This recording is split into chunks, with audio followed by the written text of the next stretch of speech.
Hey yo, what's up mga katombits? Naglalakad daw ngayon, pauwi ako ngayon. Ang sarap maglakad dito kasi marami kang makikitang flowers. Para baga ang sarap mag-vlog pag ganito ang sistema. So baga ang asawa ko, ang tagal-tagal niya.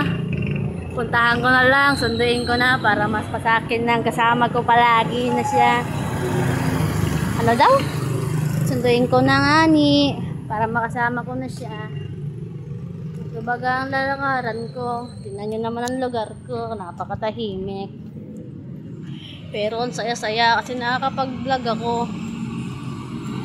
Ngayon ko na lang ulit gagawin to.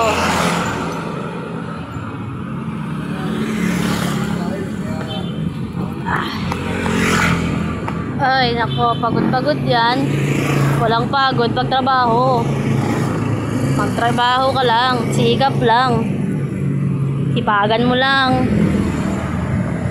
Hindi naman ako maging ganito kung hindi ko narating lahat.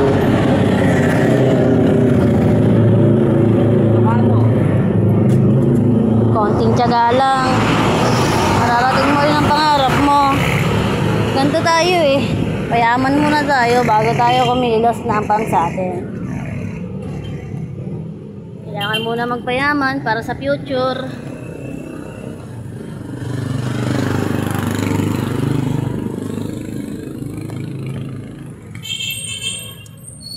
So ngayon, dito pa lang ako sa Galas.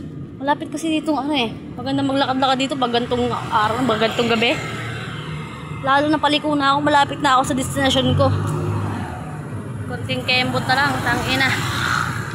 Mararating ko na ang langit, palangit sa'yo. Lose.